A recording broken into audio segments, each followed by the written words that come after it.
Bom, então agora boa noite a todos, oficial. Vamos estar dando início ao grupo de estudo de hoje. A gente vai estar falando sobre a carta 7. Aí depois a gente passa certinho os livros, as páginas certinho, né, para quem está acompanhando.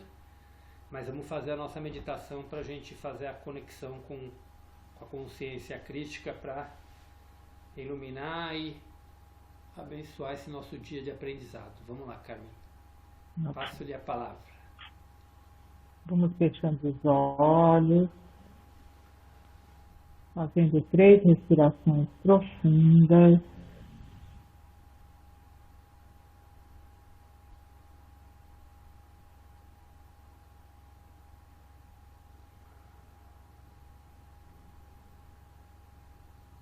Afastando os pensamentos, nos conectando com o nosso eu.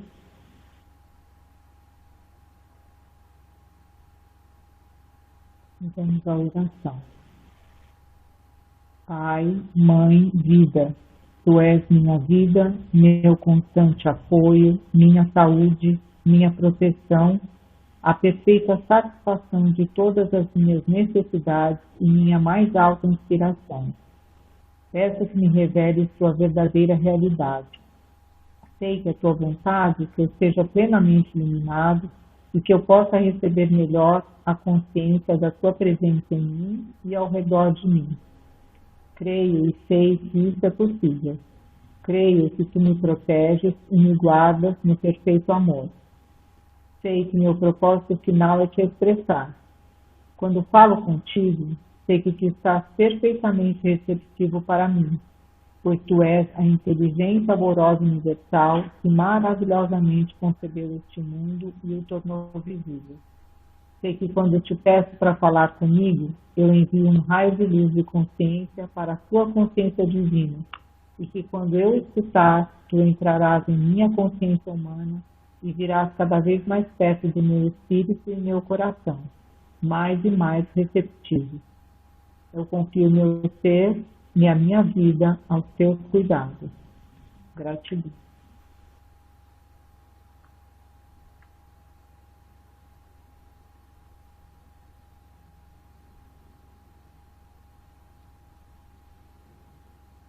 Vamos voltando, cada um no seu tempo.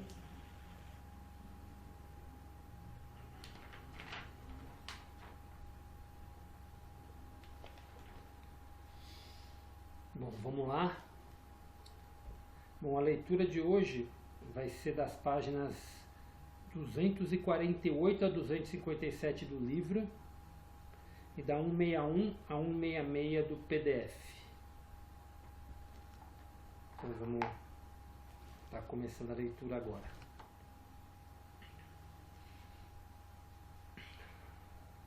Deixa eu tomar uma aguinha.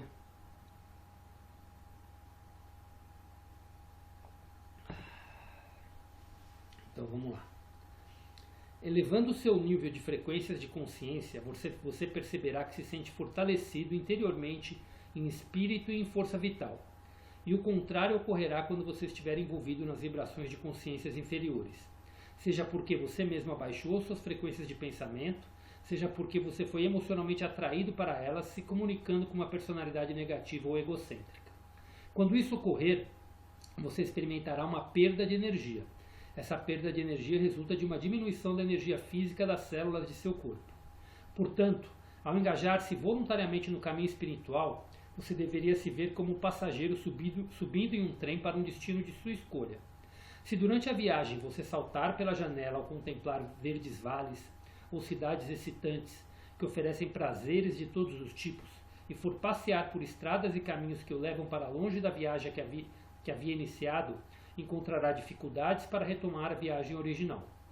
Antes de tudo, terá que passar por uma purificação das energias de consciência inferiores que absorveu durante as suas escapadas a outras áreas de interesse. Isso pode tomar muito tempo e talvez você tenha que passar por outras experiências dolorosas para a necessária purificação de sua consciência. Em tudo que você faz na vida, ou você está avançando espiritualmente, ou você está movendo-se em áreas de consciência prejudiciais à sua busca. e a sua viagem de longo prazo para níveis mais elevados de consciência espiritual. Você nunca escapa dos processos da consciência, nem do trabalho implacável das leis da existência. Você não pode pôr a sua vida em tempo de espera enquanto sai para divertir-se, acreditando que isso não terá nenhuma importância porque ninguém vai saber. Qualquer coisa que fizer é uma ação na consciência e seja o que for, favorável ao seu bem-estar ou contrário ao seu bem mais elevado, terá repercussões do mesmo tipo. Tudo em sua vida está relacionado com alguma outra atividade na consciência. Nada está isolado do restante. As pessoas acreditam que o que fazem hoje fica em uma gaveta. Acreditam que o hoje se converte em ontem e passa, que não terá nenhuma relação com o seu hoje. Porém, infelizmente para elas, verão isso ressurgir em suas vidas como colheita em 6 meses, 1 ano ou mesmo 10 anos. Quando as energias de consciência tiverem atraído o que for necessário para produzir a sua manifestação visível, então perguntarão: por que me aconteceu isso? Por que para mim? É preciso que você entenda que quando empreende uma viagem espiritual, coloca o pé em um caminho que elevará suas vibrações espirituais a níveis mais altos. A negligência e a inconsistência o levarão a oscilar entre os níveis de frequências vibratórias. Esses momentos de inconsistência são carregados de dor emocional. Enquanto você oscila, o ímpeto original de energia espiritual que elevava a sua visão espiritual vai desaparecendo e você acabará se queixando da dificuldade para voltar à oração e à meditação. Torna-se difícil restabelecer o contato que você tinha com a consciência divina antes de fazer o agradável passeio que o levou à diminuição de suas frequências de consciência. Dessa maneira, cedendo a impulsos poderosos, você torna a sua vida mais difícil e trilha um caminho mais pedregoso.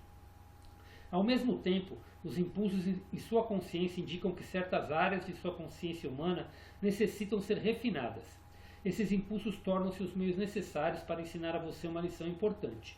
De fato, ninguém pode percorrer o estreito caminho que leva ao reino dos céus e ali permanecer, sem divergência ou desvio, até que tenha experimentado completamente os frutos de seus impulsos ocultos. Experimentando plenamente tudo o que eles têm a oferecer, a pessoa finalmente chega à clara compreensão de que eram seduções falsas, que não vale a pena a dor e o tremendo esforço necessário para voltar ao caminho espiritual. Apenas quando se cedeu aos impulsos profundamente enraizados e os resultados foram gravados na consciência, se pode voluntariamente escolher, mental e emocionalmente, viver em um nível espiritual mais elevado. Quando se toma essa decisão final de maneira firme e positiva, então os impulsos anteriores são eliminados da consciência. Porém, tenho que dizer que quando você toma a decisão de viver a sua vida em um nível espiritual mais elevado, não chegou necessariamente ao fim dos seus problemas. Como você é ignorante do que é verdadeiro e falso na espiritualidade superior, talvez seja atraído para diferentes cultos que o conduzirão a outro extenso deserto. Eu, o Cristo, venho por meio do canal dessas cartas para mostrar a você como escolher as metas mais elevadas em sua existência humana e seu verdadeiro destino final em sua viagem no trem terreno.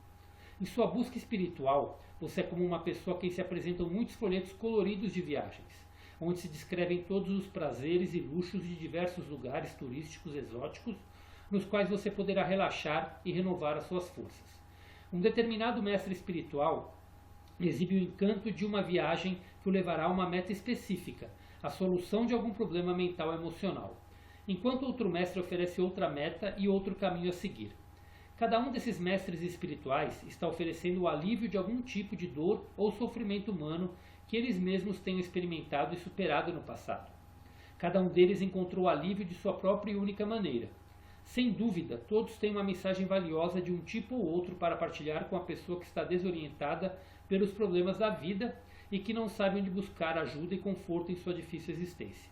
Porém, eu venho a você desde a mais elevada e vantajosa posição na existência universal espiritual, através do canal de uma mente cuidadosamente purificada, impregnada com vida espiritual e dedicada a esse trabalho, para levar essa mensagem a quem esteja preparado para recebê-la. Venho para mostrar quem você realmente é nos recantos mais profundos de sua individualidade, e quem e o que você pode se tornar. E igualmente importante, venho ensinar os meios pelos quais a transição da consciência humana para os mais elevados reinos da consciência espiritual pode ser realizada. Quando estava na Terra eu dizia: eu sou a verdade, o caminho e a vida. Assim eu era e sou. Nessas cartas estou dando a você a verdade, estou mostrando o caminho para alcançar a vida abundante. Precisar de outro agente como uma muleta espiritual enfraquece a alma. Portanto, mesmo depender de mim, deve ser reconhecido como uma medida temporária. Por essa razão, faço todos os esforços possíveis através do meu canal para que você seja capaz de perceber que o seu verdadeiro sustentáculo, pilar, fonte de vida e ser, provém diretamente de toda a poderosa dimensão da consciência universal em equilíbrio. Venha você que está lendo esta carta para ajudá-lo a encontrar a vida mais abundante e o que chamei de o reino dos céus quando estava na Terra. O que significava essa afirmação em termos humanos? O que eu queria dizer quando falava em vida mais abundante? É mais fácil para mim descrever o significado para vocês nesse ano de 2001 do que explicá-lo às pessoas que viviam no ano 1 dessa era. Porém, sei que para muitas pessoas cujas percepções espirituais interiores ainda não foram abertas, parecerá incrível o que vou dizer. Assim, para ajudar você a compreender, devo lembrá-lo e pedir que perceba totalmente que você não é um corpo que possui consciência. Você é a consciência divina individualizada em seres de consciência, separados e manifestados visivelmente na Terra por meio de partículas elétricas extraídas e unidas em elementos, para dar a sua forma viva visível de acordo com um padrão físico fundamental. Para compreender a verdade da existência e as origens do seu ser físico, você deve se esforçar diariamente para desfazer-se das percepções terrenas limitadas, segundo as quais o corpo recebe sua existência e é concebido e desenvolvido inteira e unicamente segundo as inalteráveis leis físico-científicas. Em lugar de suas velhas crenças humanas limitadas, você deve esforçar-se diariamente para desenvolver uma compreensão clara e intensa de que a sua realidade pessoal, sua alma, procede diretamente da realidade total, a fonte do ser. Seu corpo físico extrai vida da realidade total no momento da concepção, porém, também é influenciado pelo conjunto inicial de frequências vibratórias de consciência nas quais seu corpo foi concebido. Com o passar dos anos, ele é mais e mais restrito e encapsulado devido aos impulsos magnéticos emocionais de ligação-rejeição que controlam a consciência humana. O que eu quero dizer com isso? O que vou dizer tem enormes implicações para o futuro da humanidade, isto é, se aqueles de vocês que são capazes disso fizerem todos os esforços para compreender. De fato, a maneira como olham essas cartas determinará o curso de suas vidas futuras. Isso significará a diferença entre ficarem bloqueados em seus parâmetros atuais de frequências vibratórias de consciência ou, gradativamente, avançarem para níveis superiores de consciência e produzirem filhos que se beneficiarão do exercício do conhecimento que vou proporcionar. Quando estava na Terra, fiz repetidamente essa declaração, porém ela nunca foi compreendida. O que nasce da carne é carne, e o que nasce do espírito é espírito. Quis dizer com isso que algumas pessoas têm uma capacidade espiritual natural para voltar à frequência original de consciência espiritualmente na qual foram concebidos, e anos mais tarde podem renascer e tomar uma nova consciência espiritual mental da mesma frequência vibratória espiritual da concepção e depois viver e evoluir e trabalhar a partir dela. A frequência original da concepção se converterá no caminho, na base do caminho espiritual da criança. Aqueles concebidos somente dos desejos sensuais da carne encontram dificuldade em perceber qualquer verdade além da evidência de seus ouvidos, olhos, tato e olfato. Se você duvida disso, pare e reflita sobre o princípio inalterável da existência. Toda a criação é consciência tornada visível. Cada coisa viva pensa e age exclusivamente segundo o nível de consciência egocêntrica ou espiritual na qual reside. Antes de a concepção acontecer, o espermatozoide é impregnado com a consciência total do macho, o futuro pai, e o óvulo é impregnado com a consciência total da fêmea, a futura mãe. Durante o ato sexual, ocorrem mudanças na consciência mental e emocional do homem e da mulher. Pode ser que sintam um amor mais profundo, carinho e o impulso para expressar o seu anseio de maior proximidade e harmonia de espírito. Essa é uma verdadeira união física e espiritual. De outro modo, quando seu desejo de união se transforma em um desejo cada vez mais forte de autossatisfação, isso se torna uma atividade egocêntrica, colhendo apenas reações egocêntricas. Entretanto, seja qual for a condição da consciência dos participantes no ato de união, a consciência do desejo de conseguir o orgasmo máximo pressiona e conduz os órgãos físicos a moverem-se em um ritmo que produz energia psíquico-física que sobe gradativamente até o cérebro, criando um impulso cada vez mais alto de energia vibratória até alcançar um pico de quase delírio e prazer, desencadeando uma explosão de êxtase momentâneo de gloriosa satisfação. E então segue-se uma liberação e uma gradual descida até a consciência humana de novo. No momento do delírio prazer, a consciência humana eleva-se para tocar a força vital divina que desperta o espermatozoide no homem e o óvulo na mulher. Pode ser que não ocorra a concepção e o espermatozoide e o óvulo voltem à consciência física normal. Mas quando ocorre a concepção, o espermatozoide penetra o óvulo e eles se unem nas supremas vibrações da vida divina em uma fusão física e espiritual. Em unidade de consciência, eles também se elevam em seu próprio momento de equilíbrio e alegria para tornarem-se um na vida divina em si e na consciência humana pai e mãe. Esse momento de união de consciência tem lugar na mais alta dimensão da consciência de vida divina, e é um momento de júbilo e alegria inimagináveis, pois os dois elementos, masculino e feminino, estão de novo unidos, juntos e fusionados em equilíbrio, fazendo-se um para gerar uma criança. Esse momento de união é uma reconstituição do regresso de uma pessoa ao êxtase glorioso e inefável da consciência divina do equilíbrio universal. Quando o ato sexual é motivado pelo amor puro e sincero entre homem e mulher, a consciência humana unida eleva-se durante a relação sexual a níveis cada vez mais altos de frequências vibratórias de consciência, até eles serem apanhados nas frequências vibratórias da inteligência divina, consciência amorosa. A criança, concebida nessas circunstâncias, é nascida do espírito. Os amantes sabem quando eles verdadeiramente amam e se aproximam um do outro com ternura e amor puro, pois essa relação sexual é um momento de união de mente, emoções e corpo que persiste em sua consciência depois, tornando-se difícil a separação um do outro. Eles estão conscientes de uma beleza transcendente, da renovação do amor emocional, em vez de saciedade de uma harmonia completa e envolvente. Esses homens e mulheres estão unidos pela consciência divina. Tristemente, a consciência egocêntrica pessoal pode contaminar o amor que sentiam um pelo outro e gradualmente substituí-lo em grande parte, deixando os amantes separados, sós, tristes, física e emocionalmente fragilizados, perguntando-se por que um tão belo e exaltado estado de amor pode diminuir e morrer. Essas cartas podem ser um meio pelo qual os amantes superem seu impulso egocêntrico e redescubram seu amor de antes, em um nível ainda mais elevado e espiritual. Nesse caso, o homem e a mulher se tornarão mais íntegros do que nunca. Isso pode ou não reuni-los em uma nova atração sexual que transcenda qualquer outro nível, dependendo de seu estado de consciência, se eles tenham transcendido em si o desejo de união física. A união física realizada com qualquer outra emoção leva à condição de carne entrando em carne, e não é mais do que receber e dar frequências vibracionais terrenas, frequentemente negativas, que produzem uma prole de mente semelhante a tal tipo de união. Ainda que não se conceba um filho, essa relação sexual é prejudicial para os parceiros, uma vez que ocorre uma mútua troca e absorção de energias de consciência no corpo que, se é negativa, hostil ou crítica, pode causar danos para ambos. Lembre que a energia da consciência é composta de eletromagnetismo do pai inteligência e mãe amor. A energia trocada entre os parceiros sexuais é a mesma energia da qual se formam os campos emocionais magnéticos e mentais elétricos do corpo. Tudo é consciência. Portanto, quando trocam entre si e absorvem as energias da consciência contida nos fluidos do corpo e nas atitudes e pensamentos mentais e emocionais, cada um afeta o estado físico, emocional e mental do parceiro. O ato sexual, para ser saudável e portador de vida, deve realizar-se unicamente com verdadeiro amor, onde o bem do ser amado é mais importante que o bem do amante.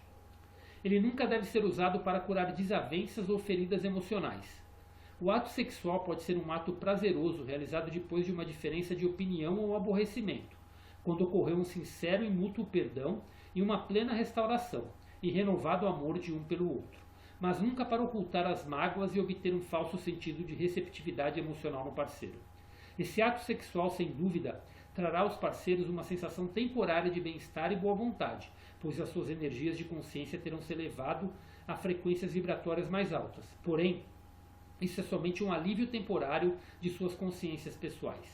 Quando os parceiros se unem e um oculta do outro ressentimentos ou pensamentos críticos, essas formas de consciência negativa são transmitidas nos campos eletromagnéticos do parceiro, criando nele uma sensação de mal-estar interior, da qual o companheiro não é completamente consciente. Contudo, a relação vai se desgastando gradativamente, sem que nenhum dos dois esteja plenamente consciente do que está acontecendo. Essa é a razão pela qual a atração física entre os parceiros diminui e morre. Ela é destruída pouco a pouco pelos sentimentos e pensamentos críticos e negativos ocultos que afetam profundamente a ambos em cada nível de seu ser. Como suas frequências vibratórias caem, eles se veem absorvidos pelos sentimentos e pensamentos que anteriormente os levavam a discussões e, consequentemente, os problemas se repetirão dia após dia. Quando as pessoas utilizam o sexo como um remédio para tudo, ele se torna uma frustração e a desilusão se estabelece, levando ambos a uma perda de respeito e amor entre si. Dessa maneira, é essencial que as pessoas compreendam que as brigas e disputas surgem de seus próprios impulsos egocêntricos ocultos, que tomam o controle de seus sentimentos amorosos e que os impulsos egóicos devem ser curados antes que os parceiros possam alcançar um novo nível de mútua compreensão, consideração e consistente amor um pelo outro. Além do mais, o estado de consciência de cada companheiro acaba por afetar o seu ambiente, as suas condições de vida e o sucesso ou fracasso em sua vida cotidiana.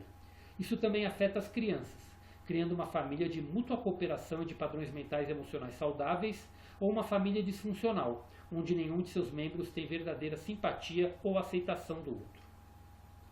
Pode-se dizer que as condições de sucesso ou de disfuncionamento familiar surgem puramente das características inatas de seus membros e do modo como eles se comportam em seus papéis diariamente. É perfeitamente verdadeiro que a vida familiar é produto das características e da atuação de cada um. Porém, quero que você também reflita sobre a família disfuncional que se rompe, a convivência e a coabitação sexual que chega ao fim. Os pais que se separam e começam vidas totalmente novas, porque eles conseguiram livrar-se da consciência insalubre e crítica que absorviam durante o ato sexual. Se forem fortes o bastante para fazer isso, cada parceiro descobre um novo eu, constrói um novo ambiente e reencontra um novo sucesso. Entretanto, aqueles parceiros que vivem um verdadeiro amor recíproco, que consideram juntos as necessidades um do outro, dando e recebendo de maneira equilibrada, oferecendo apoio emocional quando necessário ou um amoroso conselho, não advertência, quando o outro pede, verão que a família está unida pela absorção mútua das energias de consciência dinâmicas. À luz dos parágrafos anteriores, pode-se agora entender que nunca deve haver um sentimento de queixa, hostilidade oculta, desprezo ou difamação antes do ato sexual. Tais sentimentos devem estar plenamente resolvidos antes que se retome o sexo. Em uma relação onde a discussão e a liberdade de expressão são aceitos como normais, cada parceiro deveria resistir ao ato de amor sexual até que se tenha construído uma poderosa força conjunta de amor sensível e que a consciência de ambos esteja em um estado de puro equilíbrio. Com referência ao estupro, este é o mais hediondo ato contra o outro e atrairá para o praticante a sua própria e justa consequência em algum momento no futuro. Esse ato procede de uma consciência egóica especialmente corrompida e distorcida. As frequências vibratórias de consciência de tais pessoas são tão baixas e pesadas que são autodestrutivas. No passado, sermões eram continuamente pregados à sociedade. Nos países do Ocidente, os 10 mandamentos eram corretamente apresentados como sendo as verdadeiras bases de uma cultura humanizada e civilizada, ensinando o autocontrole, o qual foi facilmente aceito em todas as religiões do mundo. Hoje, ao fortalecer-se a consciência egóica devido à influência da indústria do entretenimento e os meios de comunicação, são os desejos egóicos que estão no comando. É preciso que você também compreenda e aceite que as energias de consciência são energias tão reais e ativas quanto as energias de calor e som. Assim como as ondas sonoras podem penetrar certas substâncias, as energias de consciência de uma pessoa infectam como um vírus as energias de consciência de outra mente com suas próprias tendências brutais. Essas energias não são expressas exatamente do mesmo que o estuprador, mas tenha certeza de que as energias de consciência transmitidas implantam uma nova ideia ou sentimento em um ser inocente. Os seus cientistas não estão prontos para acreditar em telepatia, mas telepatia é um fato da vida, ainda que a atividade de uma consciência embrutecida possa estar tão centrada em si mesma que não reconheça que novos impulsos tenham se originado na mente de outra pessoa. Não falarei mais sobre isso, exceto para advertir aqueles que têm altos postos na igreja, na lei e no governo e que não cumprem com suas responsabilidades para com as pessoas nesses tempos críticos. Eles acabarão por perceber a enormidade de sua falta de comportamento moral ao exercerem seus deveres terrenos. Eles sentirão recair sobre suas próprias vidas a marca das vidas daqueles que foram prejudicados e destruídos por sua por causa da sua negligência moral. Toda ação tem repercussões semelhantes. Talvez agora você compreenda por que a tendência sexual atual está causando as mais terríveis condições no mundo inteiro. Vamos parar por aqui hoje.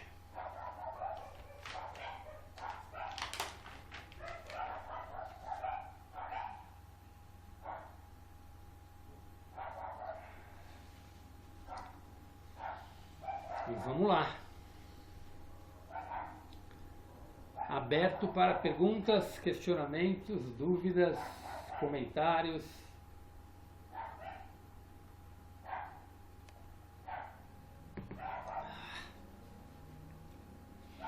Quem quer começar hoje?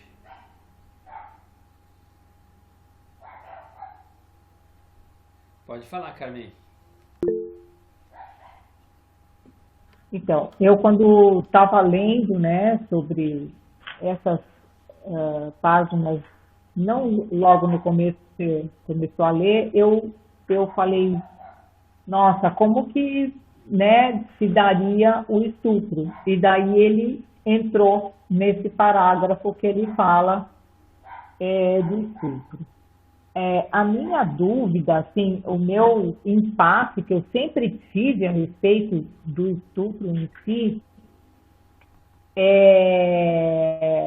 assim, como aconteceu com aquela atriz que foi estuprada numa festa, eu acho, a Ana Clara Castanho, ela teve o filho. A minha dúvida é, essa criança tem que vir, será? E assim, ela teve a criança, ela gestou a criança, quer dizer, nossa, é de uma força, assim, sobre-humana, e ela doou essa criança. Ela não quis criar essa criança. E eu não julgo, porque é o tipo da coisa que nossa, é um ato tão, assim, monstruoso, e eu acho também que é muito louco esse negócio, como é que é uma loteria, né? Engravidar. E engravida numa única vez. Eu fico perplexa de ter tanta gravidez de estupros, né? E eu fico questionando, porque eu acho muito difícil para a pessoa que foi estuprada conceber essa criança, sabe? Então é uma coisa tão... Eu fico muito assim, se fosse comigo eu não sei o que ia acontecer, mas será que essa criança tem que vir mesmo? Será que ela tem que ser concebida, criada? Como que fica isso? Alguém quer falar alguma coisa? Pode falar, Marleninha. Bom, eu acho que isso é muito particular de cada pessoa, com certeza. E, assim, a gente estava num teatro, a gente foi assistir uma peça e eles estavam falando justamente disso. Porque a partir do momento que existe essa... É um crime, mas é uma coisa muito brutal. A criança que está sendo gerada, se ela vai ser gerada, a mãe vai passar para ela o que a mãe vai passar? Tudo negativo para a criança, primeiro. E aí nós estávamos discutindo aborto, porque as pessoas são contra, outras são a favor, e na hora que ela foi falar, a menina foi falar sobre isso, uma pessoa levantou a mão e falou, eu sou pela vida, eu sou a favor da vida. A menina falou, eu também. Por quê? Na verdade, quando ocorre um estupro e a mulher que é pobre vai tirar, ela vai em um açougueiro para tirar. E de repente, as duas vidas se perdem. Então, eu não sei até que ponto também um aborto proibido é bom para essas pessoas, para os dois seres que a gente está falando, né? Porque ela vai crescer num ambiente, normalmente, um ambiente muito ruim, ela vai ser olhada como fruto de um crime, de um abuso, né? Eu também não sei até que ponto gerar uma criança é saudável, tanto para a criança quanto para a mãe, né? Também não sei. Di quer falar, ler? Carmen, quer falar de novo? Eu também, eu acho uma coisa assim muito monstruosa, muito brutal, um ato muito de violência, né? Porque a concepção é uma coisa tão maravilhosa, como foi descrito anteriormente, é uma coisa de amor, é um envolvimento de um casal e tudo. Então, muitas vezes o casal quer, né, deseja o filho, outras vezes vem, mas é bem-vindo, a família está estruturada, enfim. Tem ocorrem várias coisas, mas geralmente é bem-vindo, enfim. Agora, numa situação dessa, eu não sei, para essa mãe que sofreu essa violência, como é que ela vai, o que ela vai passar realmente, né? Como que ela vai aceitar? Nossa, deve ficar a imagem Não, e a Clara Castanho que doou, você acha que se ela tivesse continuado com a gravidez e tido filho, como que seria criada essa criança? E no fato de ela ter doado, você acha que ela vai ter uma consciência sempre 100% tranquila por ter doado uma criança? Mas eu acho que a doação, se é uma família que está esperando uma criança que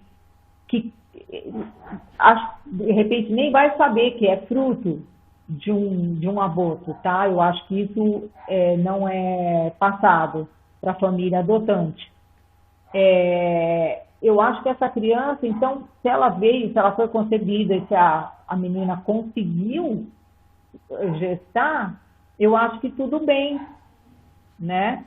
Mas porque ela não ia conseguir criar.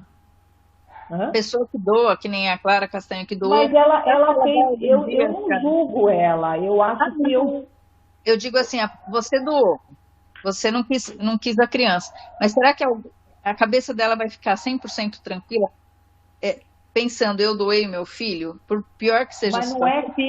Mas não é filho dela, não é filho, porque ela não concebeu por livre e espontânea vontade. Não, eu entendo. Eu só penso que o ato de doar, gente, eu não sei, de todas as coisas são difíceis.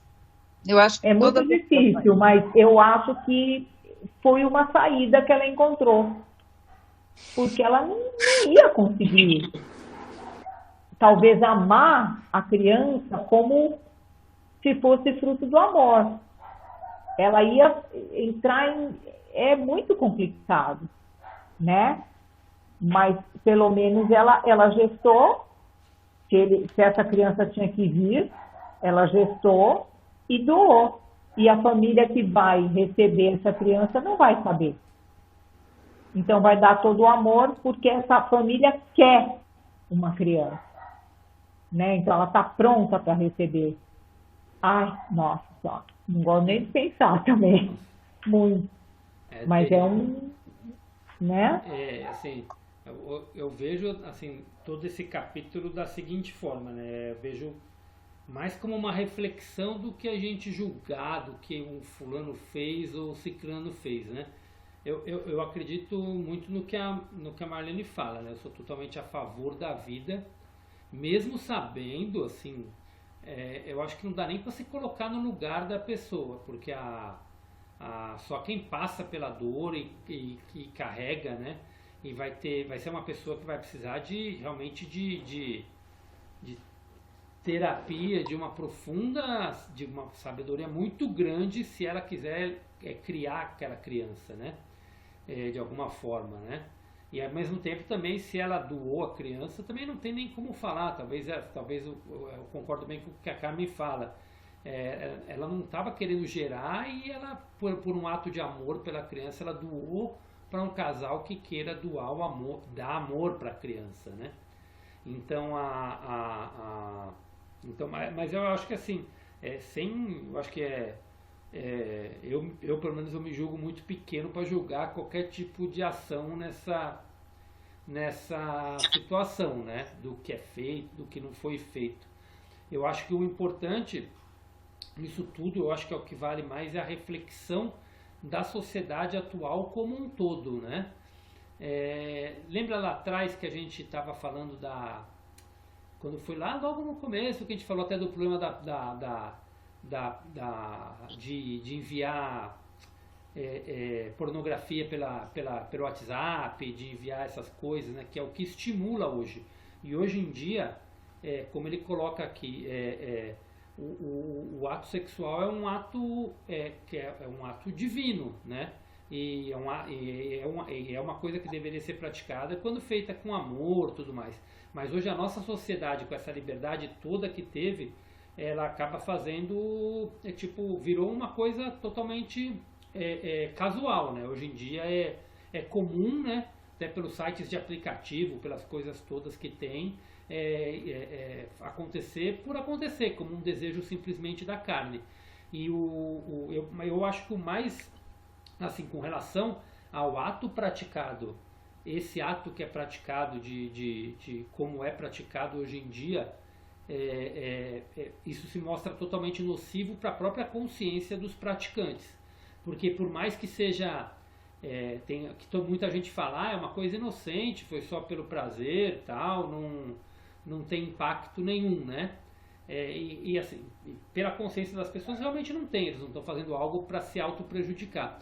Mas o que ninguém parou para pensar, que é o que deixa muito claro aqui, é que todo ato sexual tem a troca de fluidos, então tem a troca de energia, e essa troca de energia, uma vez que você tem esse relacionamento com uma pessoa que você nem sabe quem é a pessoa, ou que não, da onde veio, ou o que ela é, você está colocando no teu campo emocional um monte de energia que é prejudicial. Se quando você vai numa festa ou vai num local que tem muita gente, uma pessoa que é sensitiva volta às vezes totalmente carregado com as energias que acaba adquirindo naquele local. Imagina como é num ato sexual onde tem, além da troca de energia, tem trocas de fluidos, muitas vezes não tem carinho nenhum, é só aquela coisa carnal mesmo, né?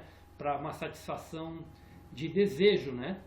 E muitas vezes é onde entra aquela coisa do vício, né? De tipo, pode ser tão prejudicial quanto qualquer outro tipo de vício, né? O que a pessoa tenha por causa das trocas de energia são totalmente nocivas, né? Imagina pessoas que são totalmente depressivas ou que têm muitos problemas, quando tem essa troca de fluido, o que não passa um para o outro, né?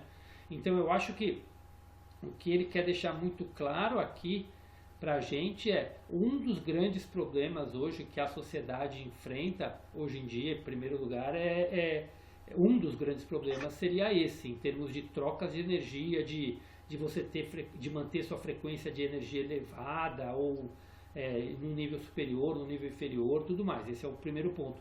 E o segundo, que é o que ele fala bem nesse capítulo aqui, é a responsabilidade quando se vai gerar uma criança, né? Porque uma criança, quando ela vem, ele até fala aqui, quando uma criança ela vem de um amor profundo, essa criança ela nasce na sua essência divina, na mais pura natureza do ser. E essa criança, por mais que ela vai ser envolvida pelas concepções egóicas, tal, que vai ter nos desafios que ela vai ter aí na vida, mas essa criança ela tem uma facilidade muito maior de voltar a sua natureza, a morte do ego, e poder restabelecer quem ela é de verdade. Uma criança que é nascida já de uma maneira mais de carne entrando em carne, como ele fala, né, que é quando não tem amor, só tem sexo, isso ocorre muitas vezes em pessoas que estão em namoro, mesmo, não estou nem falando desses que se conhece do dia para a noite, mas às vezes namoram um pouquinho e é aquela coisa mais carnal e gera um filho. E isso é uma coisa comum hoje em dia acontecer, né? Tanto que tem muitas mães que criam seus filhos sozinhas, infelizmente, como a Marlene gosta de falar, é uma injustiça que a mulher carrega, né? Acaba ficando tudo para ela, a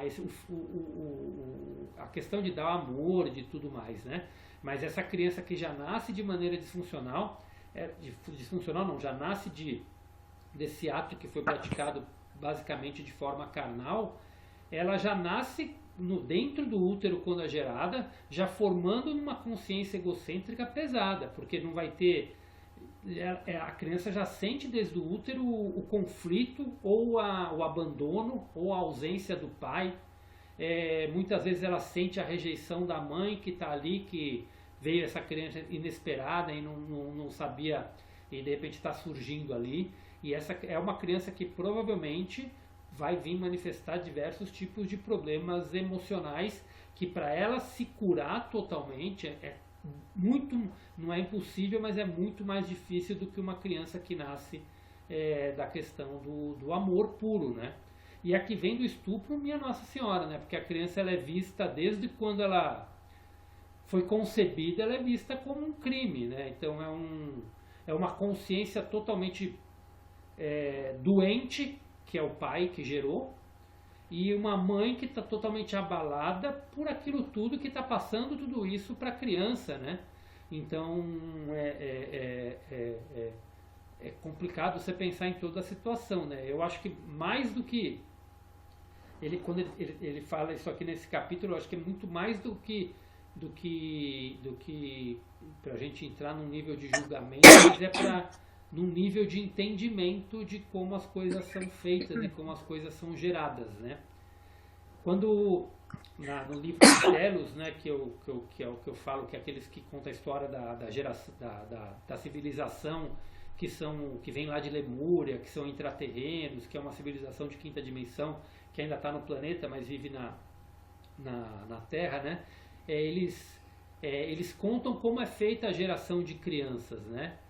Lá o sexo é uma coisa tida como comum, pelo que eu interpretei na adolescência, é uma coisa que eles são livres para explorar esse lado deles, na adolescência não, na juventude, né?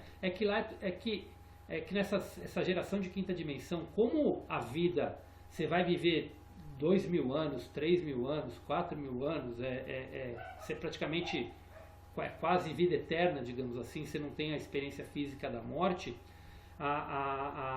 o casal amadurece muito tempo depois, né? Os adultos, então para uma criança vir ao mundo, é só no momento que tem uma relação madura, saudável, uma coisa muito mais... quando vem uma criança é motivo de festa mesmo, né? Porque vem realmente por um relacionamento de um casal que vai ficar junto por toda a vida. E quem é responsável, e isso é uma coisa que eu refleti bastante quando eu li, mas quem é responsável pela educação das crianças, isso eu já li em vários livros isso, não são nem os pais, são os anciãos. Porque os pais estão na fase de trabalho, de produtividade, então eles têm a responsabilidade pela criança, mas a grande responsabilidade de educação e tudo mais, de sabedoria, é feita pelos avós. Então a sociedade é formada dessa forma, né? Então faz com que a criança ela seja totalmente amparada por uma família toda, por uma sociedade toda, é uma coisa divina mesmo quando vem, né? E aqui na nossa civilização é o que né? É como a gente vive dessa forma. Mas é importante a gente entender disso, né? Do impacto que traz quando uma criança vem ao mundo de qualquer jeito, né? E assim, um ensinamento que eu tive desse capítulo, assim, dessa leitura dessa parte, é algo para ser ensinado para as futuras gerações, né? De responsabilidade no ato de quando for ter um filho, né? E é uma mudança muito grande que na sociedade tem que ter, qual que é esse momento de ter que ter um filho, e a responsabilidade do ato sexual que está tendo, né? O impacto que isso tem na vida dela, em termos de frequências, de oscilações, e entender que não pode ser do jeito que está sendo hoje em dia, que tem que ser uma coisa muito mais, não é que você tem que só fazer sexo com quem você vai casar, não tem nada a ver com isso. Mas não tem nada a ver com isso, mas sempre que for se envolver num ato sexual, ele tem que ser feito com amor, não é respeito à palavra, mas tem que ser dado ao ato sexual a verdadeira divindade que ele tem, né? E não simplesmente um hobby como é hoje em dia, né? Parece que hoje é muito mais um hobby, uma válvula de escape para muitas pessoas, como ele cita aqui os casais que estão que antes mesmo os casais, antes de se envolverem sexualmente, trocarem e fazerem essas trocas energéticas, de terem ciência que já foi perdoado, que não tem mais sentimento negativo nenhum. E quando o sexo é feito dessa forma, pelo que eu entendi, onde não se tem nenhum sentimento negativo um pelo outro, aí sim ele se torna um ato divino, um ato prazeroso, mesmo que isso não conceba um filho, né? Eu acho que esse é o maior ensinamento que eu consegui ter de tudo isso, né? É a responsabilidade quando você for quando for fazer, né? E claro que acho que hoje, principalmente os mais jovens, terem esse tipo de consciência, que não deixa de ser uma educação, porque acho que o sexo foi tão reprimido pelas religiões, pela sociedade como um todo, que ele cresceu que ele foi vindo como algo praticamente proibido, tanto que era só depois de casar, essas coisas todas que a sociedade foi carregando durante séculos, né? E nós estamos na fase daquela fase do rompimento disso tudo, né? Então a gente saiu de uma experiência onde o sexo era proibido para uma coisa que é tudo liberado. E a humanidade tem que encontrar o ponto de equilíbrio, né? Disso tudo. Marlene, deixa eu ouvir que você levantou a mão, deixa eu só ver como está o tempo para a gente continuar. Tem 7 minutinhos, pode continuar. Eu acho que também a gente entra aí na parte política, porque as pessoas, eles pagam muita coisa assim, se você tem um filho eu vou te dar tanto, Bolsa Família, Bolsa isso, Bolsa aquilo, e tem muita gente, tem uma menina do banco que ela fazia distribuição de coisas, né, brinquedos, comida e tal, numa favela que tem aqui perto de Guarulhos. E as pessoas de lá, muitas mulheres tinham filhos para receber. Então ela chegava lá para eles distribuírem e a menina falava, você quer essa criança? Você quer levar para você? E uma menina, outra pessoa do banco, os pais tinham adotado o menino, estava sendo criado pela família, mas a mãe não passava a tutoria para ela, para a família, porque recebia pensão do pai. Então você fica com ele, mas ele vai ficar no meu nome enquanto ele receber pensão. Então eu acho que tem muita coisa distorcida no fato de ter filhos. Eu acho que a política devia ser um pouco mais, menos mão aberta, porque a gente acaba julgando, eu sei que eu estou julgando, mas quantas pessoas você vê na televisão quando falam de fome, que abre a geladeira e não tem nada, e você pergunta quantos filhos você tem? Eu tenho 4, eu tenho 5, eu tenho 8. Gente, é uma responsabilidade. Filho é custo, filho é responsabilidade. Para você ver, eu tenho 2 e eu tive muita dificuldade para pagar a escola. Não foi fácil, é caro. Para você educar, então, é mais difícil ainda. Educar um ser humano, uma adolescente, é muito difícil. Agora, as pessoas têm lá, sei lá, 5, 6, assim, como se fosse, vou ali fora e acaba, sabe? Eu acho bem complicado. Isso é fruto totalmente da doença egóica, Marlene. Porque se você for pensar, a mãe não está tendo um filho porque ela quer ter um filho, ela está tendo um filho porque ela quer dinheiro. Ela não está preocupada com a educação, ela não está preocupada com o futuro. Ela está preocupada em ganhar dinheiro. Ela está fazendo o fato de ter filho como um meio de vida dela, né? Para ela o que interessa é a pensão, a bolsa que ela vai receber, não é a educação da criança. Então, quer dizer, está pondo, é fruto totalmente de uma sociedade doente, de uma mente doente, não deixa de ser, né? É uma mente totalmente egóica, presa no puro egoísmo, não tem outra palavra para definir, né? Então, são, assim, eu acredito que, assim, eu vou ser bem sincero, eu não vejo o problema de dar uma ajuda para quem tem um filho e não tem condições. Eu vejo mais um problema numa mãe que faz disso um meio de subsistência, né? E eu vejo um problema de um governo que faz disso um meio para ganhar voto, né? Agora, porque uma sociedade decente, uma sociedade como tende a ser a Nova Terra, como tende a ser uma sociedade evoluída, a educação não seria o problema. Dinheiro não seria o problema. Por quê? Porque quando nasce uma criança, ela vai ter educação, ela vai ter comida, assim como a mãe vai ter comida. Então tudo isso é fruto de uma sociedade doente, uma sociedade egóica. E enquanto a própria mãe não superar a pessoa, no caso, que faz esse tipo de ato, ela precisa se curar urgentemente, porque se ela não se cura disso, não toma consciência do que ela está fazendo, ela vai ter as consequências dela. Tanto que a consequência dela qual que é? Ela passa a vida numa situação miserável, vivendo de uma pensão, e quando adulto, e quando a criança for embora, ela perde a pensão e vai continuar com os mesmos problemas. Ou ela vai ficar gerando filho a vida inteira. Não tem jeito. Então ela vai ter que superar a doença dela, senão ela vai ter os frutos, a colheita de tudo isso que ela está plantando a vida toda. Então as leis da existência nesse caso é implacável, né? Então ela vai acabar colhendo o fruto de tudo isso que ela está plantando, né? Então, mas é fruto de uma sociedade egóica, de uma sociedade doente, que é o que ainda estamos vivenciando, né? Gente, vamos passar para outra sala? Então vou dar o pause aqui, se vocês quiserem ir saindo, e aí a gente já volta.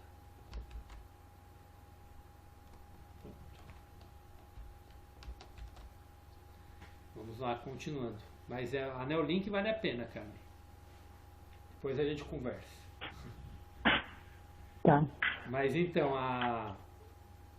mas é bom, continuando. Pode falar, Marlene.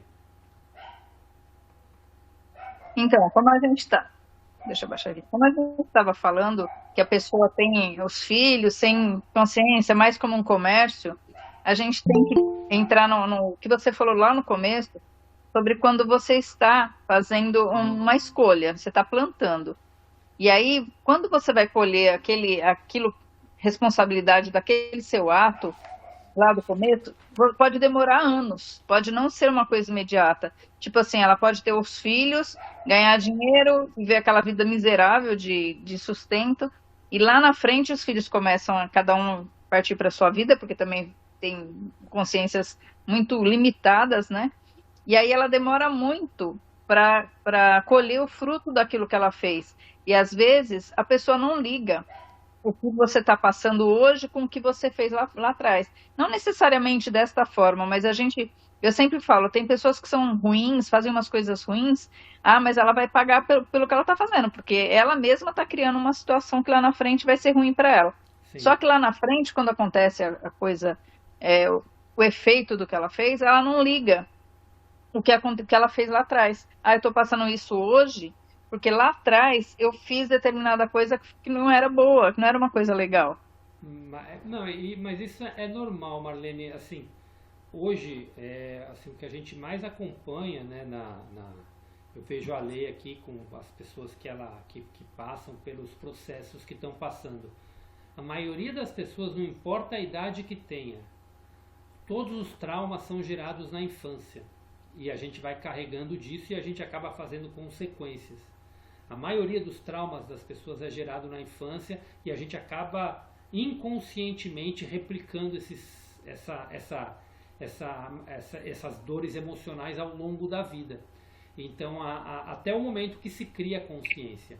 Então, para essa pessoa que está criando que fez esse ato todo, ela vai ter que chegar a determinado momento, assim, porque se ela for uma pessoa que vai entrar por um caminho do despertar, a gente está falando principalmente que a gente está entrando agora numa fase decisiva da humanidade, aí nesse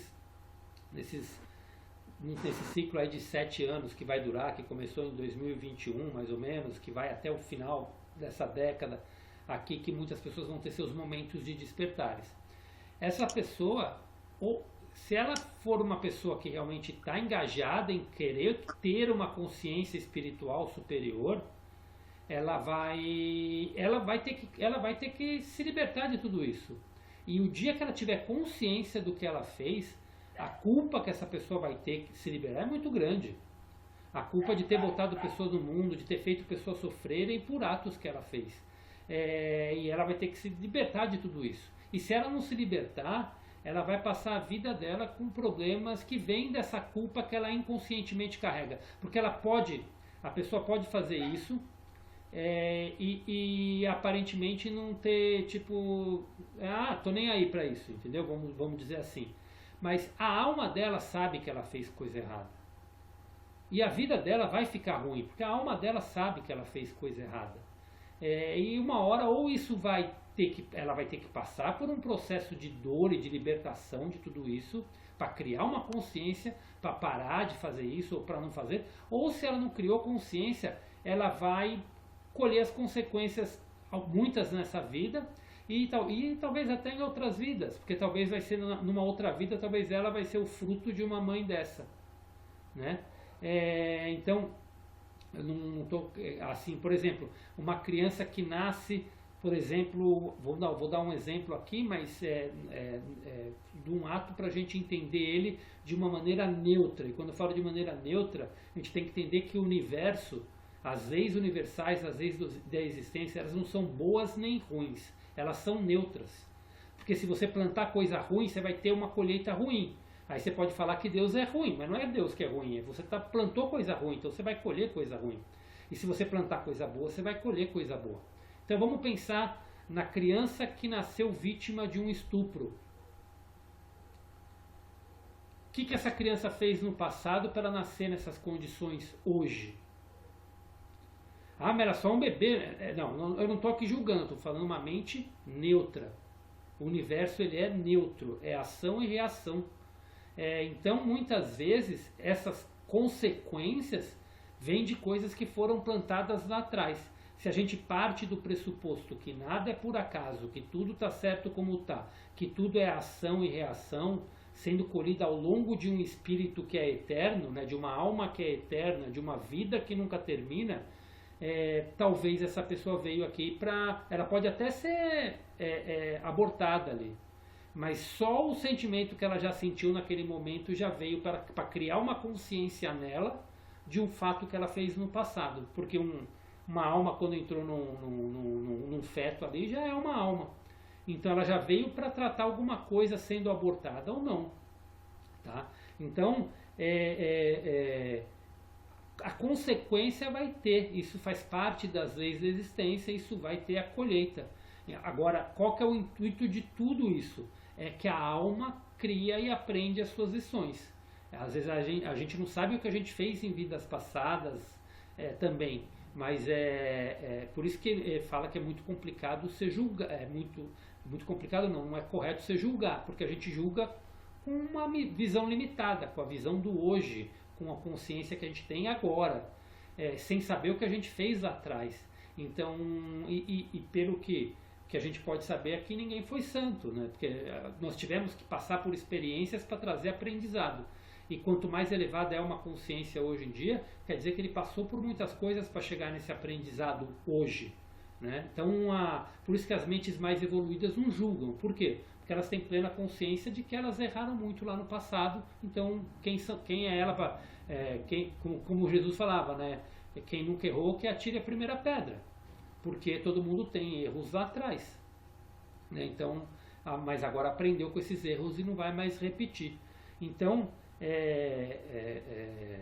esse ponto que a gente assim, que eu acho que é o legal da gente entender, criar que é o que Cristo está mostrando aqui nessa carta que ele fala, né? De trazer um caminho, de trazer a verdade, de mostrar o caminho para ter a vida mais abundante. Então a gente não tem como mudar a consciência de todas essas pessoas que vocês mesmos citaram, que cometeram ou cometem coisas desse tipo, ou julgar fatos como o do estupro, por exemplo.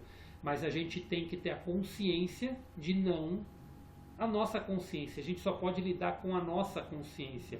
A gente não pode lidar com a consciência do outro.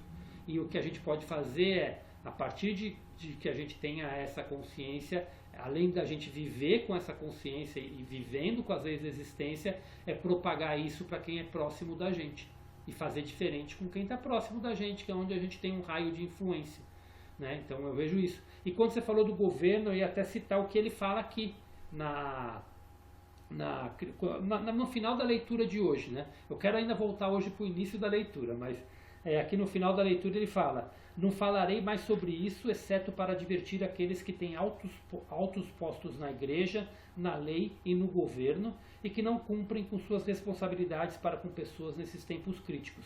Eles acabarão por perceber a enormidade de sua falta de comportamento moral ao exercerem seus deveres terrenos. Eles sentirão recair sobre suas próprias vidas a marca da vida daqueles que foram prejudicados e destruídos por causa de sua negligência moral. Toda ação tem repercussões semelhantes. Você pega, por exemplo, esses fatos da Igreja Católica, que tem várias crises de pedofilia, de muitas histórias hoje em dia. Quando uma pessoa, quando uma pessoa tem dado um dom para ela, porque ninguém chega a um cargo político ou a um cargo na igreja, seja lá onde for, se ela não veio com um dom específico para manifestar isso. E quando ela não manifesta, ela não exerce aquilo para o bem geral, ela está carregando, ela está levando com ela não só a consciência dela, mas é a consciência de tudo aquilo que ela tá deixando acontecer, sendo que ela tinha o poder para mudar. Então, então é muito forte isso. Então, quando você fala de governo que incentiva isso, quando incentiva só por fins de voto, ou aqueles que ocultam isso por interesses próprios, né? Como a Igreja Católica durante muito tempo protegeu os próprios padres que cometiam esse tipo de ato de pedofilia e tudo mais. Quem está errando não é só o pedófilo, quem está errando é também quem teria o poder de fazer alguma coisa para mudar tudo isso. Porque, porque ele está fazendo aquilo para proteger, na realidade, algo que é bom para o ego dele, que é a própria cargo dele na igreja, o cargo dele na política, né? Então ele fala como um problema geral. Então não só quem faz o ato tem o problema, quem é conivente com tudo isso, quem aceita tudo isso, quem não age para coibir tudo isso, também vai colher os frutos disso nessa ou em outra vida, né? Então esse é o outro ponto. Pode falar, Marlene.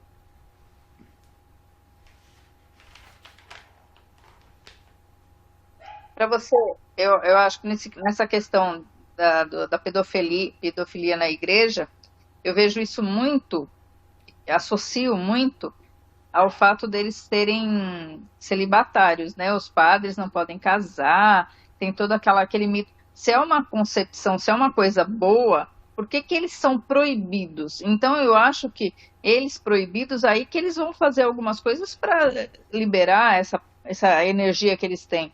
E eu conheço casos também, essa mesma pessoa que tem o filho, que a mulher não quer passar tutoria para ele porque recebe pensão, essa amiga que trabalhava no banco, eles eram de uma igreja católica, muito fervorosos, tá? E eles eram políticos também, sabe aqueles jovens que participam de política e tudo mais? Então, quando eles tinham que ir para algum lugar, e eles queriam usar a Kombi lá, que tinha a igreja, eles iam pedir para o padre, e aí eles falavam, mas nós vamos ter que fazer um favorzinho para o padre, para ele liberar a Kombi. Então, os padres, eles têm uma necessidade física também, eles são homens. E aí eles simplesmente podam isso, uma coisa natural do ser humano, e eu acho que isso faz com que eles procurem várias formas de obter esse prazer que os homens têm. Isso é mais uma das muitas das distorções da Matrix humana, né? Isso não foi criado por Deus, foi criado pelo homem, né? Então, por isso que muita coisa na Igreja Católica é falado que por que tem que ser por que o homem na Igreja Católica, padre, não pode casar? Não tem nenhum momento, se você procurar no Evangelho, é dito que o homem, o homem para poder seguir o caminho de Deus, ele não pode ter a sua parceira. Então é uma criação da igreja isso, né? E eu não discordo de você que isso possa ser o estopim para tudo isso, né? Tanto que aqui nas cartas, quando Cristo fala que ele quando resolveu seguir o seu caminho da maestria, né? Ele escolheu por fazer isso sozinho, mas em nenhum momento isso era uma regra que as pessoas que ele impôs para ninguém ou que as pessoas deviam seguir. Ele falou que ele fez isso porque ele quis fazer isso, mas em nenhum momento falou que era o correto, o caminho divino, isso. Em nenhum momento ele fala isso, né? Então mostra que é uma distorção, é mais das crenças que foram impostas por alguém, por qual motivo ninguém sabe, mas que eles colocam como sendo porque Cristo não teve esposa, né? É a justificativa que eles usam para isso, mas é uma justificativa, na minha opinião, sem pé nem cabeça, né? Não tem sentido nenhum. Deus fez o homem e a mulher, né? Existe as duas partes, masculino e feminino, então para que se completem, né? Se complementem, né? Tudo é um complemento divino aqui, né? Então para mim é uma coisa que não faz sentido nenhum.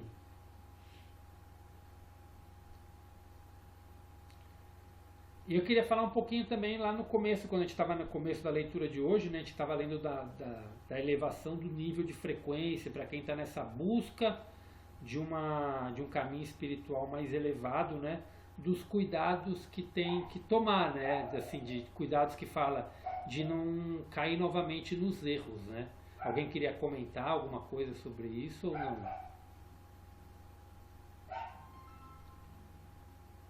Uma coisa que assim, que eu queria até compartilhar. Pode falar, Marlene, pode falar primeiro.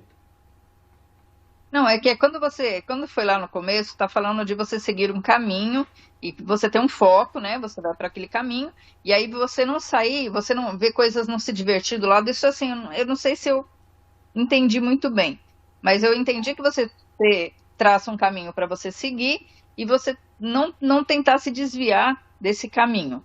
E aí existem nesses meios os impulsos ocultos. E aí eu queria entender o que seriam esses impulsos ocultos que você consegue chegar no seu foco, seguir o seu caminho sem passar por esses impulsos ocultos. O que seria isso? Ele fala, aqui eu acho que a mensagem principal é a mensagem do orai e vigiai. A partir do momento que você passa a viver por um caminho espiritual mais elevado, por que é onde você tem que tomar mais cuidado ainda? Porque uma vez que você cria consciência, porque às vezes a gente comete muitos erros na vida, eu cometi, todo mundo comete, e muitas vezes a gente comete por inconsciência. A gente toma determinadas atitudes e ações, às vezes sem se preocupar com o que está respingando para fora, né? Por exemplo, vou trazer para o mundo corporativo até para dar um exemplo legal. Vamos supor que eu hoje voltasse para o mundo corporativo, eu fosse trabalhar no banco, né? E a gente tem lá no banco aquela coisa, aquela competição insana de muitas vezes a pessoa não está nem aí para o que está fazendo para o outro, né? Hoje, se eu voltasse para o mundo corporativo, eu ia pensar 30 vezes antes de falar uma coisa que pudesse prejudicar alguém, de mentir de outra pessoa, de falar que um trabalho é meu sendo que o trabalho é de outra pessoa. Não que eu tenha feito isso, mas eu sei que tem muita gente que faz. Então, quanto mais consciência você adquire de um caminho mais elevado, quando você tem consciência das leis da existência, do caminho que você deve seguir, e você volta a cometer os mesmos erros que você cometia, de não se preocupar com o outro, de não se preocupar com o que está fazendo, você acaba caindo nos níveis de consciência e às vezes não é que é mais difícil, mas primeiro que você vai ter que reparar isso, ação e reação, de qualquer maneira, né? Você começa eu falo que até a reação de uma ação de uma pessoa consciente é muito pior. Porque quando você já tem consciência do que está fazendo e dos seus atos, a partir de hoje acredito que todos que estão aqui nesse grupo, todos nós já temos ciência das leis da existência, do que é viver um caminho mais elevado, de uma busca que a gente está tendo. Se a gente volta a cometer os mesmos erros, a gente está errando duas vezes. Porque a gente está cometendo o erro, e o erro é consciente, porque você sabe que você está errando. Então é muito pior. É muito pior porque você tem consciência de que você está errando. Então o teu caminho tem que ser muito mais orar e vigiar. E quando você ofende alguém, tudo bem, mas tem hora que aí vem os impulsos que ele fala aqui. Claro que tem coisa que a gente age ainda por impulso. E quando a gente age ainda por impulso, significa o quê? A gente ainda tem coisa para se curar e para se tratar. E se a gente tem consciência, o que a gente vai fazer? Vai criar consciência desses impulsos que a gente está tendo para que isso não volte a se repetir. Então, então o que ele fala aqui que quando a gente volta a repetir alguns erros sem querer, é porque a gente ainda tem área para ser refinada. A nossa consciência ainda precisa ser purificada para que a gente consiga continuar no caminho correto. Tá? Então não é que a gente não pode errar, mas eu tenho certeza que se a gente, quando hoje em dia, vamos supor, a gente já tem consciência que a gente não pode julgar nem criticar. Mas tem hora que a gente acaba fazendo isso sem querer. E o que acontece quando a gente faz isso sem querer? Significa que a gente ainda precisa refinar a nossa consciência para entrar num nível maior de aceitação, um nível maior de não julgamento. Então o que ele fala, quer dizer aqui, é exatamente isso. A gente tem que tomar...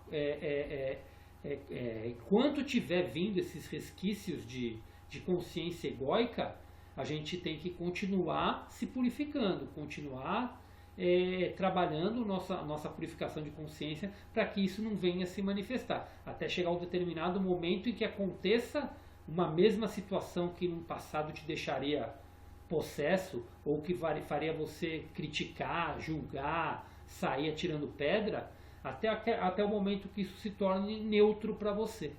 Tem um rapaz que eu gosto muito que ele fala, a gente só vai conseguir entrar no verdadeiro caminho de liberdade do ego quando a gente conseguir adquirir um estado de mente neutra. Mente neutra é aquilo que não importa o que aconteça, você vai agir com a mesma serenidade. Não significa que você vai ser aquele bonzinho que vão pisar na tua cabeça e você vai falar obrigado, continua pisando. Não, você vai saber impor teu respeito, você vai saber impor teu limite, mas mantendo uma serenidade. Você vai impor seu limite sem fazer o que o outro está fazendo com você, sem querer menosprezar o outro, sem querer jogar o outro para baixo. Mas você vai fazer aquilo com todo o respeito para que a pessoa tenha um respeito por você. Então é esse conceito que é chamado de mente neutra, que é o que a gente consegue quando a gente se liberta totalmente dos impulsos egocêntricos. Isso é quando a gente começa a viver realmente de uma maneira tranquila, porque não importa o que aconteça na tua vida, de bom ou de ruim, você vai estar tranquilo, com serenidade, com tranquilidade, sabendo o que aconteceu, o que tinha que acontecer, e você vai resolver dali para frente a situação que vai acontecer. Que é quando ele fala aqui num determinado ponto, quando você chega num determinado nível de consciência, não significa que você não vai ter problema, mas significa que você vai ter a escolha e a serenidade de saber que aquilo aconteceu. Problemas acontecem, nós estamos viver o que eu encaro como viver a vida abundante, entrar no reino dos céus, como ele coloca aqui, a trajetória de Cristo é um exemplo disso. Ele foi crucificado. Em nenhum momento que ele foi crucificado, ele encarou aquilo como o que ele tinha que encarar. Ele não ficou julgando ninguém, ele não ficou sentindo raiva de ninguém, ele simplesmente entendeu que era a consciência de cada um e ele vai passar por isso, paciência, não tem o que ele fazer. Mas ele não vai sair do estado dele, não vai baixar a frequência vibratória dele por causa de outra pessoa. E por que ele não vai fazer isso? Porque ele sabe que isso aqui é uma passagem, é um momento, que tem algo muito maior que está por vir. Então, esse é o estágio de quem vive hoje é muito falado em quinta dimensão, é quem vive com a consciência de quinta dimensão, mantendo um planeta de terceira dimensão. É onde você vive no reino dos céus, mesmo com todos os desafios que estão aí em volta de você. E é essa consciência que Cristo nos mostra no caminho dele, é o caminho de ascensão de consciência.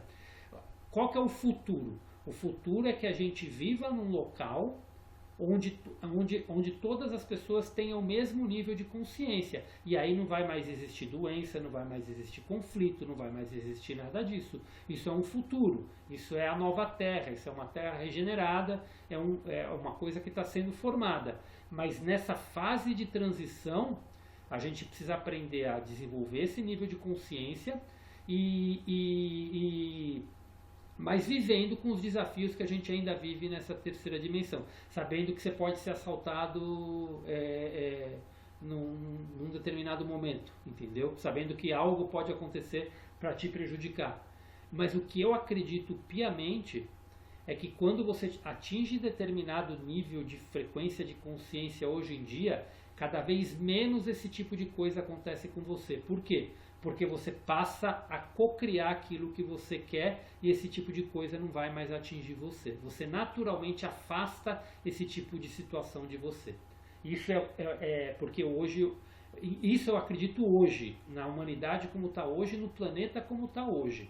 Que a gente consegue já sair totalmente dessa situação quando a gente chegar num nível legal de consciência. Né? Então, isso é o futuro que eu vejo para a humanidade. Pode falar, Maria. Vou colocar outra vez aqui uma questão aqui que você vai falar assim, você está sendo feminista. Não é questão de ser feminista. Mas quando você fala que a pessoa perde a cabeça, sai do seu controle, a gente vê muito isso nos homens, na figura masculina. Você vê, primeiro, homem comete feminicídio pra caramba. A mulher, dificilmente você vê uma mulher matando um homem, ou que nem quando acontece com aquela do York lá, que matou o cara, partiu ele em vários pedaços e tudo mais. Agora, feminicídio, a gente vê direto falando disso. E também, quando você vê no trânsito, gente, os homens, eles não têm a menor paciência. E eles brigam, eles matam, eles saem no tapa mesmo no trânsito. Quantas mulheres você vê fazendo isso?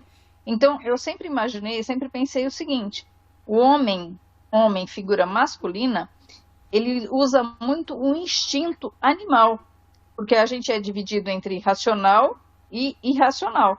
Então, a gente se considera racional, ser humano, mas quando o homem faz esse tipo de coisa, eu acho que ele está usando muito o lado animal irracional que ele tem dentro dele. Apesar de que tem um monte de animal que não faz o que o homem faz também. Então, por que você sabe, tem alguém que explique por que o homem é muito mais violento e é muito mais agressivo do que a mulher, no âmbito geral que eu estou falando de feminicídio e violência e tudo mais? Assim, eu vejo, pelo que eu entendo hoje, são dois pontos principais. O primeiro é porque o instinto do homem, o instinto do masculino e do feminino, que a gente já falou lá atrás, um instinto, se você pegar, a gente falou na carta 5, o masculino, ele é o instinto do fazer, de agir, de ir à caça. Esse é um instinto masculino puro, tá? O instinto feminino não. O instinto feminino ele já é mais de juntar, de atrair, de cuidar. Então tanto que eles se complementam. Só que o homem tem que ter esse instinto de ir fazer as coisas com amorosidade e a mulher tem o instinto de amorosidade com o amor. Um é a inteligência amorosa e o outro é o amor inteligente. Usando um pouco dessa parte de organização que vem. Então, o homem, quando ele está... Hoje, a sociedade ela é totalmente, o padrão feminino ele foi corrompido, os dois estão distorcidos.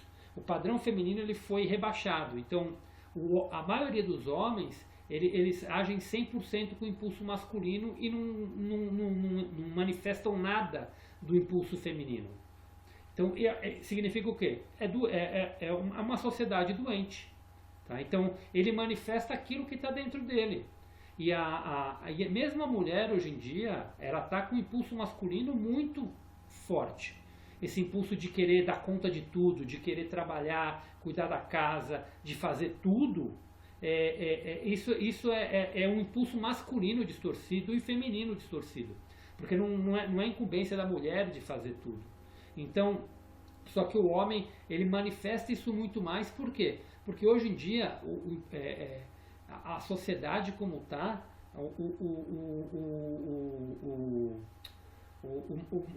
o homem está sendo cada vez mais, quando ele para ter consciência e a gente para enxergar, na minha opinião, as mulheres estão muito mais evoluídas do que os homens.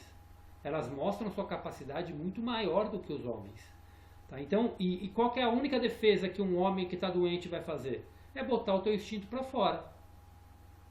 Então, é uma sociedade doente nesse sentido. Os dois têm que se corrigir. A mulher tem que cuidar do seu feminino para poder estar no seu lugar certinho, cuidar do seu impulso masculino também para ela estar no seu lugar certo, porque hoje em dia está criando um movimento feminista. Então isso também é uma distorção, né? Isso a gente falou lá atrás já. E o homem, ele precisa ser curado, ele precisa entender tudo isso, ele precisa entender que esse tipo de comportamento não é o adequado, que o homem e a mulher têm o mesmo lugar na sociedade. Então cada um tem as suas características, mas eles são iguais, né? Aquilo que a gente falou lá atrás.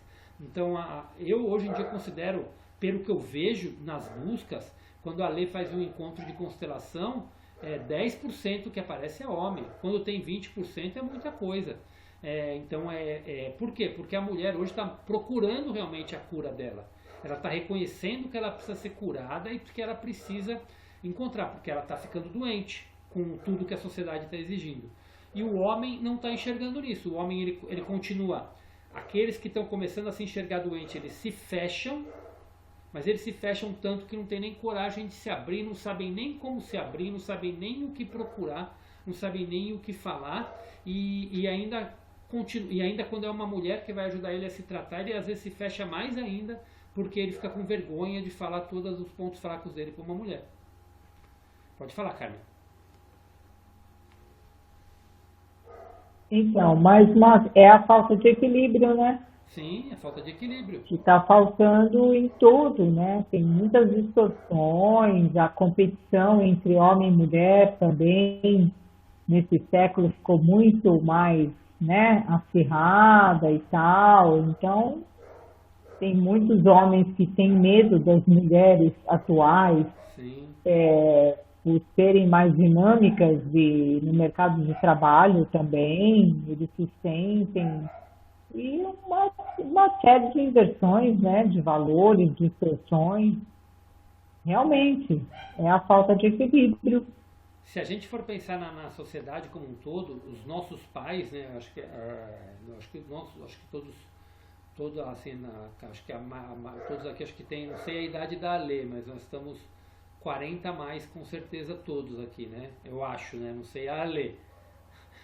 Eu sou 50, a Di também está perto dos 50, a Marlene também deve estar aí nos... A Alê eu não sei, mas nós viemos de pais que vinham de uma sociedade como era, machista, os filhos deviam respeito absoluto aos pais, a Alê tem 50 também, então deviam respeito absoluto aos pais, o sexo era uma coisa proibida. Então a gente passou de uma sociedade, está passando agora por um extremo, tá? O contrário, o sexo é totalmente liberado, a sociedade hoje veio a liberação das mulheres, esse movimento feminino, né, para as mulheres atingirem o seu lugar, só que foi lá para cima, então tudo está indo para um extremo. Então nós estamos vivendo, se a gente parar para pegar nossa vida hoje e comparar com a nossa fase de adolescência, a nossa primeira fase adulta, a gente está vindo de uma fase de sair do 8 para o 80. Qual que é o desafio da humanidade agora? É o caminho do meio. E o caminho do meio tem que estar vindo agora, ele está sendo clamado por isso com todas as forças. Porque antes era doente, mas ninguém reconhecia isso como doença porque era tido como padrão. Aí agora foi lá para cima, então virou uma sociedade totalmente doente, onde quem não escolheu o caminho do meio, o caminho do equilíbrio em todas as áreas, na área sexual, na área de família, na área do masculino e feminino, quem não escolheu o caminho do meio vai acabar ficando doente e não vai conseguir o objetivo final, que é o que a gente precisa atingir cada um como humanidade agora, que é a nossa ascensão e a nossa libertação. Então é buscar cada vez, e nós temos que, eu ouvi um rapaz também, ele fala assim, a gente precisa cada vez sair mais de tudo que é polaridade. Por exemplo, está vindo a eleição lá nos Estados Unidos agora, que provavelmente o Trump vai voltar. Quem gosta do Trump, gosta do Biden, gosta do não sei, não, é o que ele fala, você tem que parar de tomar partido, porque no fundo é tudo farinha do mesmo saco, é tudo político. Então e assim é a nossa vida, tipo, a gente tem que defender as minorias, a gente tem que defender as minorias. A gente tem que ser, a gente não é defender as minorias, a gente tem que ser contra quem se acha superior. Né? E quando você é contra, não é você ser contra brigando ou nada disso. Quando você defende as minorias e defende o equilíbrio, como um todo, em tudo, você está indo para um caminho de uma sociedade equilibrada. Então, a política do jeito que é hoje, onde só existe um lado e o outro, onde tudo que tem dois polos, qual que é o correto? É o caminho do meio. Aí a gente tem que entender que é o caminho do meio. Todos nós temos masculino e feminino. Independente da raça, todos nós somos iguais. Então a gente tem que partir para esse caminho. O político que vai mudar totalmente a forma de comandar ainda ou não apareceu ou ele ainda está escondido ali dentro. Porque hoje ainda é tudo farinha do mesmo saco, querendo ir para um lado ou para um outro que leva a extremo. A gente pode gostar de um ou pode gostar do outro, mas cada um leva a um extremo e leva a conflito. Se leva a conflito, a coisa não está certa. O verdadeiro político é aquele que ele vai ser adorado pelos dois lados. Então é o caminho do meio que vai fazer a sociedade florescer como um todo. Pode falar, Marleninha. É bem isso que você está falando, a polarização. Eu e meu marido, a gente estava conversando e ele coloca bem assim, a explosão dessa alteração foi muito rápida. Então a mulher, para se igualar ao homem, mas fez uma explosão muito rápida. Então foi do que era, do feminismo, daquela pessoa que tinha um machismo muito grande, para um feminismo exacerbado, eu quero ser igual ao homem. Ao contrário, a gente devia estar no equilíbrio, no meio, como você fala. Não, as mulheres saíram daqui, foram lá para cima, a sociedade mudou radicalmente muito rápido. Foi muito rápida essa mudança, essa alteração. Então, ao invés de chegar aos poucos e chegar no equilíbrio, no centro, tal, não, a gente simplesmente foi lá para cima e agora virou banal, tudo é muito banal. A mulher quer ser igual ao homem no pior sentido que o homem tem, e ela quer se igualar a ele. Eu acho que isso também não deveria ser o nosso foco, o nosso objetivo. Nosso objetivo é trazer todo mundo para o mesmo nível ali. Pelo menos eu acho que essa mudança muito rápida atrapalhou muito a vida de todo mundo. Eu acho, assim, eu vejo como foi um caminho, foi meio que necessário. Porque se não faz isso, talvez nunca ia sair daquela situação lá de baixo. Então, talvez precisou passar por esses dois extremos para entender que o único caminho que vai levar para a nossa evolução é o caminho do meio, é o caminho da serenidade, é o caminho da igualdade.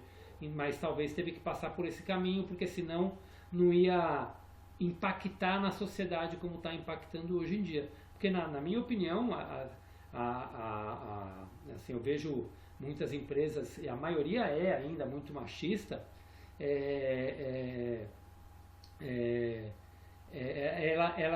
no fundo eles têm medo do poder que a mulher pode ter, de dar o poder do que pode acontecer.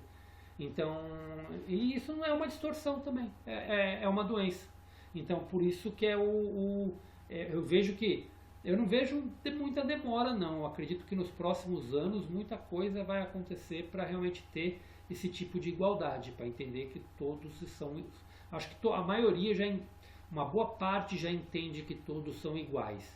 A questão é tipo parar talvez de enaltecer esses que são tão desiguais, né? Eu acho que aos poucos a sociedade vai aprender a dar valor para quem está seguindo um caminho do meio, que não segue nenhum extremo, nem outro extremo. E aí você consegue dar o equilíbrio em tudo isso. Pelo menos é uma coisa que eu acredito. Mas assim, eu acho que o principal nosso é assim, eu acho que fica do dia de hoje, né? A gente entendeu essa parte da nossa consciência, de manter nossas frequências vibratórias e tomar cuidado do nosso caminho. Ele falou muito mais forte aqui hoje, acho que de mais uma das distorções, que ele falou veementemente, que foi da distorção sexual, e entendeu quanto isso impacta a sociedade, e trazer uma consciência para a gente hoje do que a gente tem que falar daqui, ou falar, acho que mais do que falar é agir, né? Esse livro aqui não é um livro de teoria, para a gente ter uma teoria na cabeça, é um livro para a gente praticar no dia a dia, né?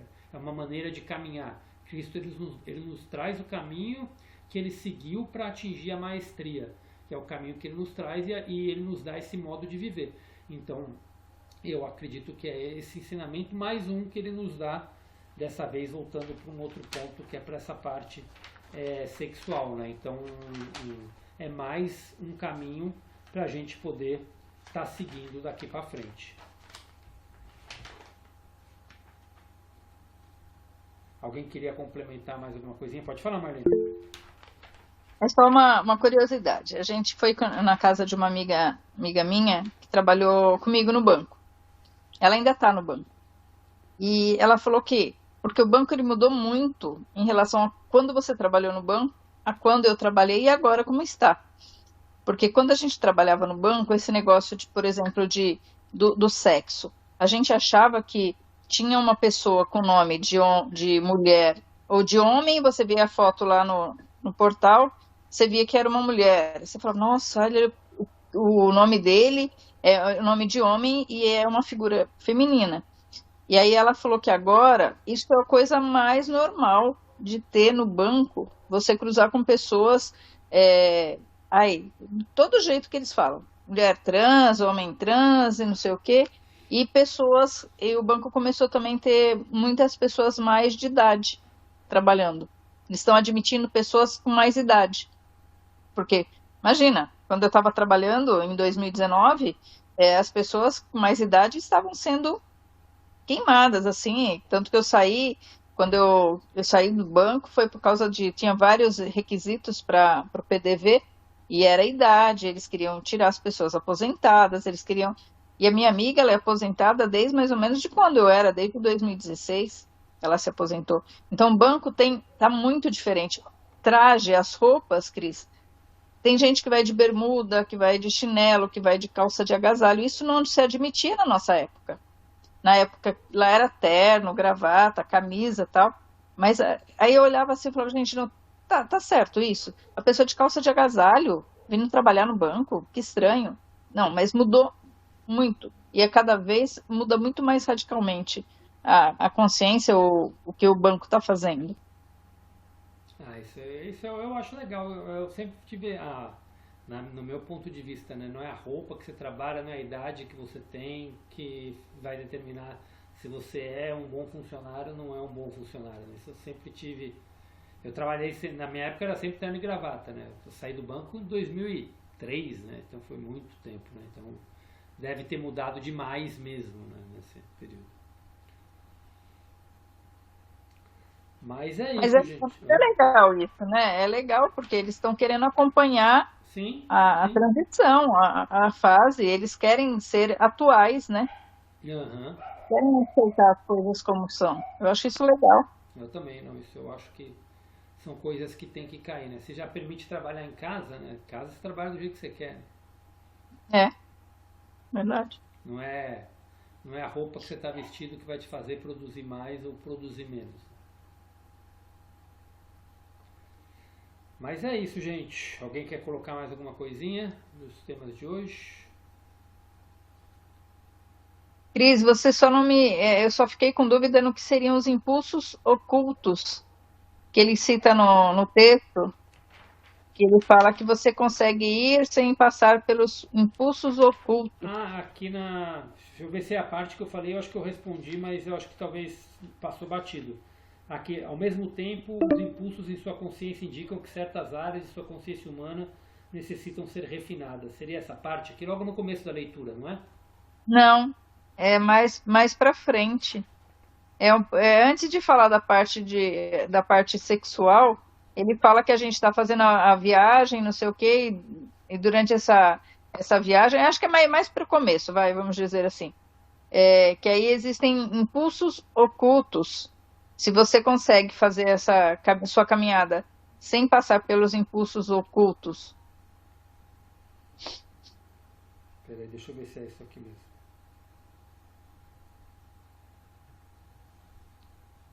Aí se você não achar Ah, também, depois aí eu acho que é aqui. Vê se é isso mesmo, Marlene. Eu vou ler esse trecho aqui só para ver se é isso aí. Se é isso.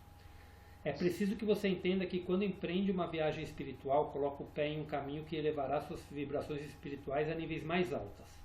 A negligência e a inconsistência o levarão a oscilar entre os níveis de frequência vibratória. Esses momentos de inconsistência são carregados de dor emocional. Enquanto você oscila, o ímpeto original de energia espiritual que levava a sua visão espiritual vai desaparecendo e você acabará se queixando da dificuldade em voltar à oração e à meditação. Torna-se difícil restabelecer o contato que você tinha com a consciência divina antes de fazer o agradável passeio que o levou à diminuição de suas frequências de consciência.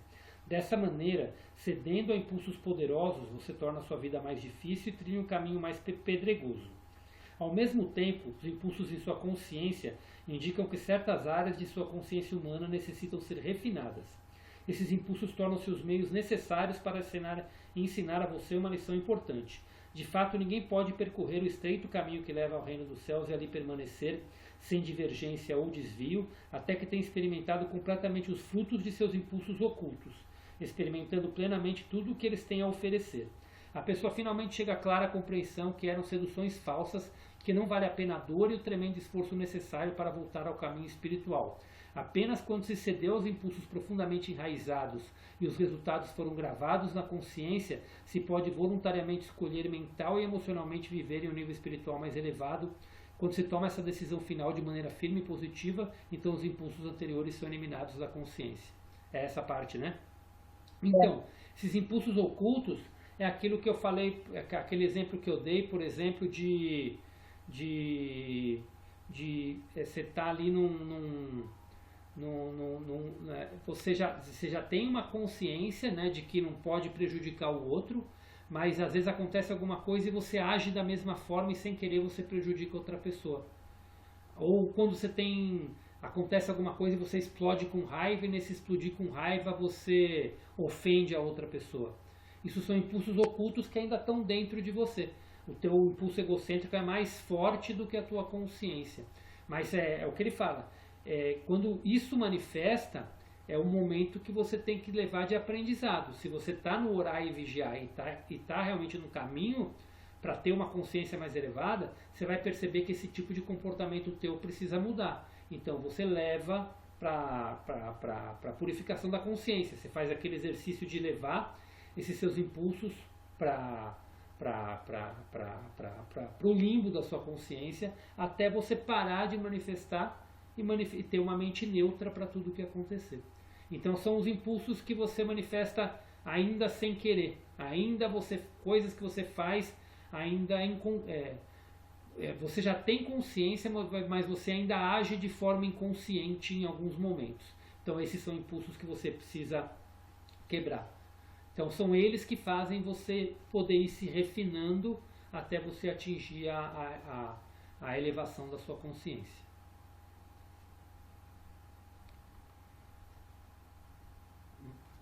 Mais alguma coisinha, Marlene? Carmen, Ale, Divane. A Ale tá muito quietinha nessas últimas vezes. A Divane também, Divane. Nos primeiros dias estava mais falante, agora está muito quietinha de novo.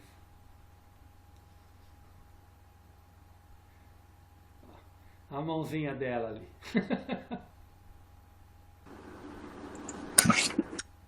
Eu tô perdida nos meus textos. Tá perdida no quê? No texto. Ah. Tá bagunçado, então assim eu não peguei muita aula. Ah, Porque as folhas tá fora de ordem, então eu ficava tentando achar. Entendi.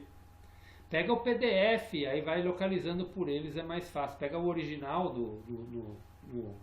no celular ou no computador e aí fica mais fácil para estar localizando aí. Verdade. Mas é isso, gente. Então vamos fazer a nossa meditação final? Fazer a nossa oração para estar mandando energia para o todo. Então vamos... Alguém escreveu alguma coisa aqui, deixa eu ver. Se foi a... Ah não, não tem nada. Pensei que tinha alguma mensagem aqui, mas não tem. Ok. Então vamos lá. Então vamos fazer nosso silêncio. Vamos fechar nossos olhos.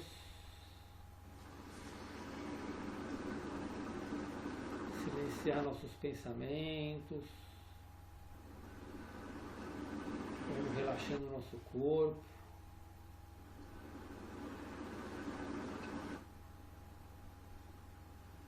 Prestando atenção na nossa respiração.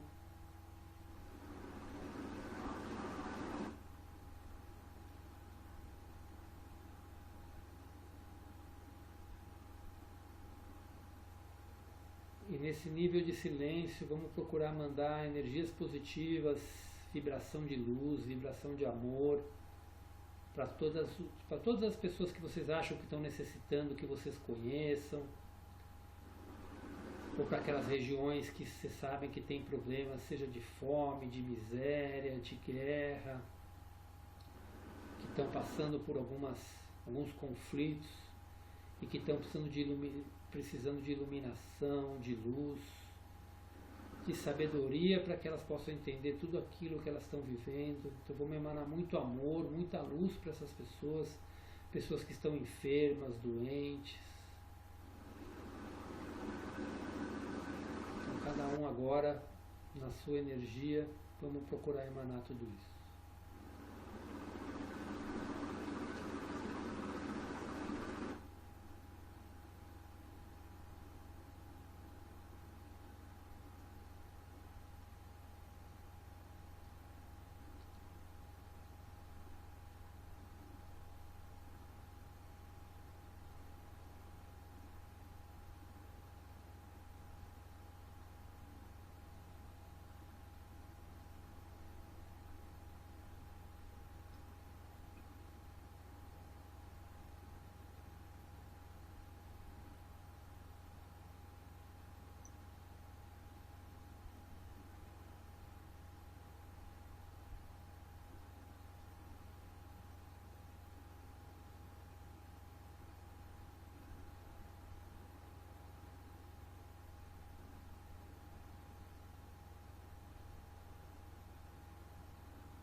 respirando fundo.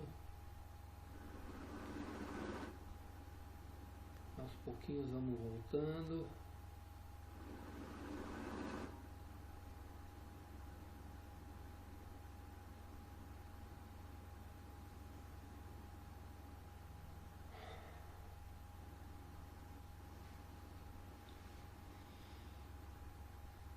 E é isso aí, gente. Semana que vem estamos continuando a carta 7. Acho que ainda vai mais.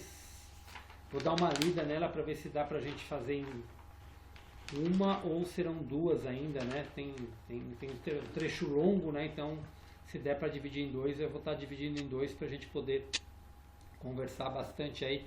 Que o fechamento da carta 7 ele é bem bacana mesmo aí pra gente estudar.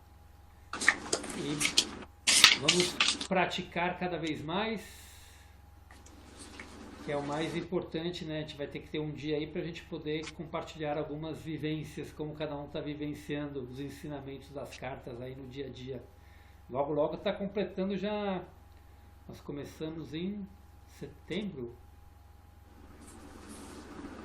Não lembro se foi setembro ou outubro, depois eu vou puxar lá. Mas acho que já faz 7 ou 8 meses já que a gente já está na leitura aí. Então, se a gente for puxar lá atrás, acredito que muitas coisas já possam ter mudado aí no dia a dia e na vida de vocês, né? A pessoa que começou lá atrás e a pessoa que está agora aqui na frente dessa telinha, né? Mas é isso, gente. Então, boa semana para vocês. Boa noite. Boa noite a todos. Gratidão. Boa noite. Até semana que vem, gente. Tchau, tchau. Tchau. Boa noite, boa noite, boa noite. Boa semana. Para todos nós.